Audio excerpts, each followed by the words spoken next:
Hi guys, welcome to Retracing My Africa in the Diaspora. Let me adjust my camera a little bit because I feel like the sun is doing something. Yeah, it's morning here. I'm in America, guys. I can't even believe it. I cannot believe it. I'm so happy. Y'all, I'm happy. But I need to say, for those who don't know me, that I previously lived in the United States actually. So this was just me returning after many years living in Kenya, my home country. Yeah, so it's not like I'm new in the United States, but this has been a while. It's been a whole 10 years before I came back, and I am so glad to be here, man, because there's a whole lot of craziness going on in Africa, y'all, especially in Kenya. But that's another video. Today I'm wanting to talk about I think the green card process. Mostly I wanted to talk about my experience with vaccination, because I think that a lot of people are applying for the green card, the US green card, but there's just a lot they don't know. I also didn't know a lot. I kind of just ended up learning in the course of doing my application. And I think that doing a video like this one is helpful to somebody out there that's probably going to be going through this process soon, because the results for 2025, DV 2025, are about to come out in 3 weeks time. Yeah, so in early May, on the 4th of May, which is going to be a Saturday, they will be announcing these results. And once they announce the results, you know, those individuals that are going to be applying could benefit. They're going to be applying for a US visa, I mean. They could benefit from this video. Yeah. So, guys, you know, when you apply for the green card, one of the things that you're required to do is to get vaccinated. Yeah. And it's a slew of vaccinations, guys. I didn't want to do that. I didn't want to get vaccinated. I thought of all kinds of ways to escape. There was no escape. There was no escape. I remember this friend of mine, she's a nurse, and she said, you know, if you are really serious about immigrating to the US, you will have to take these vaccines. Yeah, and there's so many. Actually, I've done a shot. I don't know if I've done a shot, but I think I've done a shot on the importance of doing these vaccinations. So and I've kind of listed them in one shot I did, a YouTube shot. But this is the thing, you need to do COVID-19 vaccination. For a lot of us Africans that have been living in Africa, we were mainly vaccinated. Yeah, maybe you did a first and second dose. So you still have to do a booster shot. This is required. Yeah, it's required. These are recommendations from the American CDC. This is the Center for Disease Control and Prevention. Yeah. So you need to do the COVID booster. You need to do hepatitis B. I didn't know that it was just B alone, so I ended up doing A and B. I was so stressed. It was so stressful, my God. But I did it anyway. Yeah, because I had to keep on going for these jabs, and I was really just getting so stressed out doing them. I didn't like it. Yeah, so there was the hepatitis A and B that I did. You don't do the A, it's not necessary. You just need to do the hepatitis B. And then you need to do influenza type A and type B. That's also required. And then let me think of another one that you need to do. You need to do this vaccine called MMRV. So MMRV is a combination of vaccines that are typically given in childhood, and the full name of it is measles, mumps, rubella, and varicella. Yeah. So varicella is chickenpox, actually. Yeah. So the thing is this: even though majority of children in Africa are vaccinated against these diseases, you know, when you grow up and you're an adult, typically you don't have your vaccination card. Like, I didn't have one. I did try to call my mom. My mom is like in her 70s. She was like, are you kidding me? Like, I don't have that. I don't have that document.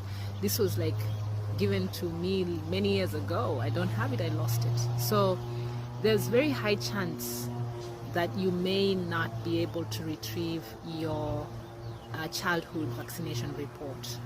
Yeah, unless you were born recently. Like if you're in your 20s, yeah, there's a chance that you can just go back to your hospital where you were born or where you had your pediatric treatment most of the times, and then maybe they can help you out. Yeah, but if you're older like me, yeah, you either you're gonna prove that you have been vaccinated or you're going to be vaccinated. And that's how it is. So for me, the MMRV, I didn't want the vaccination because I knew 100%. I remembered that I had measles. I remembered that I had it. And if you had this as a child, it means that you already have immunity for this disease. So I'm just like, no, I ain't getting that.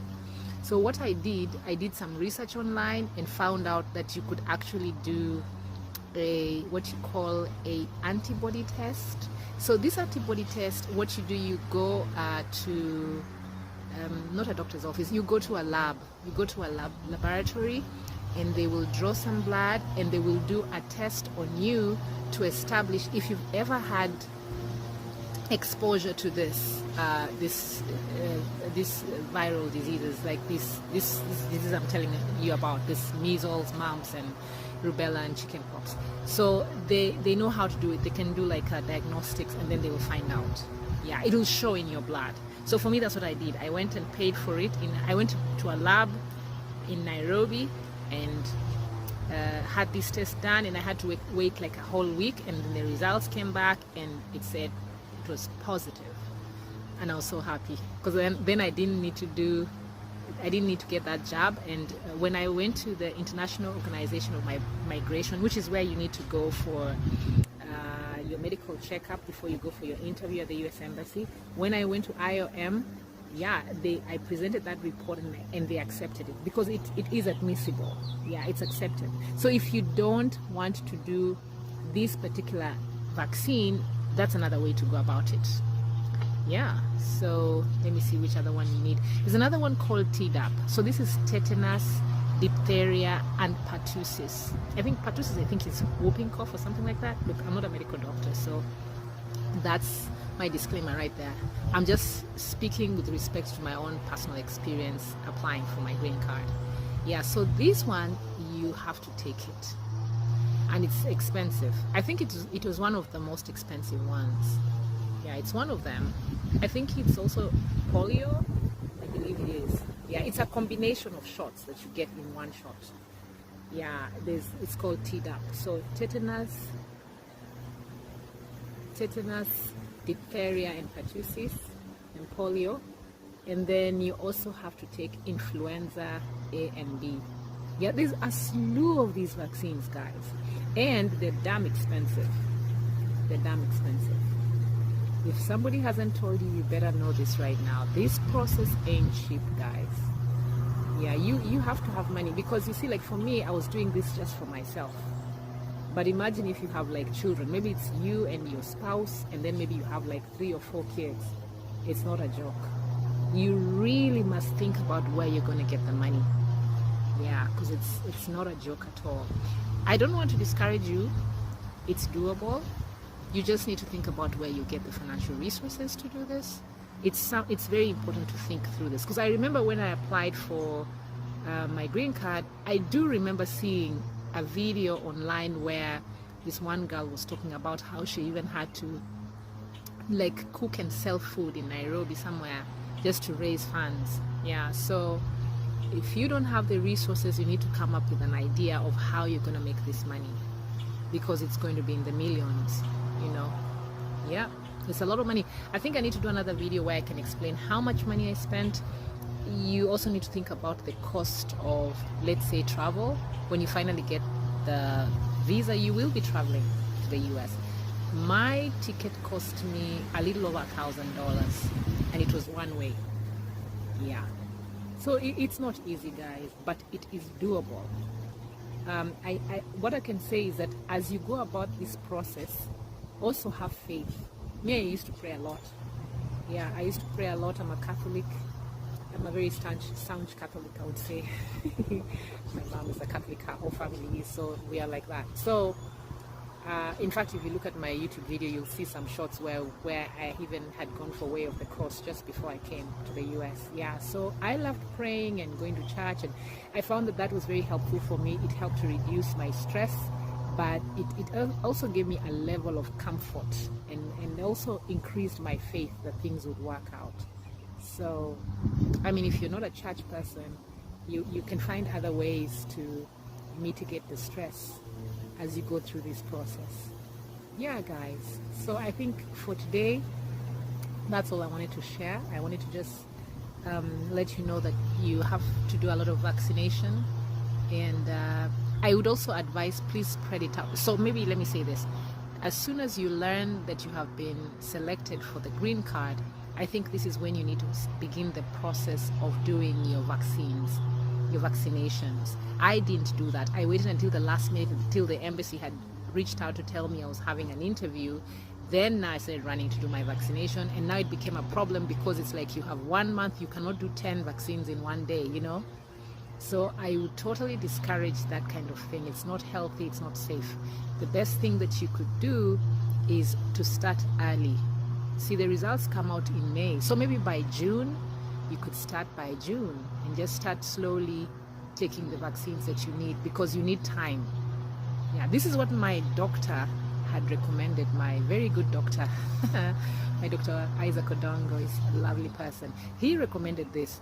Start early, start in June, start taking this. I didn't follow the instructions. Boy, did I not regret it.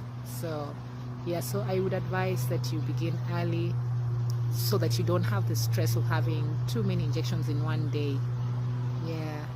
Yeah, and I wish you all the best, guys. You guys who are out there, not just in Kenya, my home country, but also around Africa and around the world. All of you guys that are trying to apply to come overseas, I really wish you the very best as we wait for these results in May. We hope for the best for everyone that has applied. All right, thank you for listening. Bye-bye.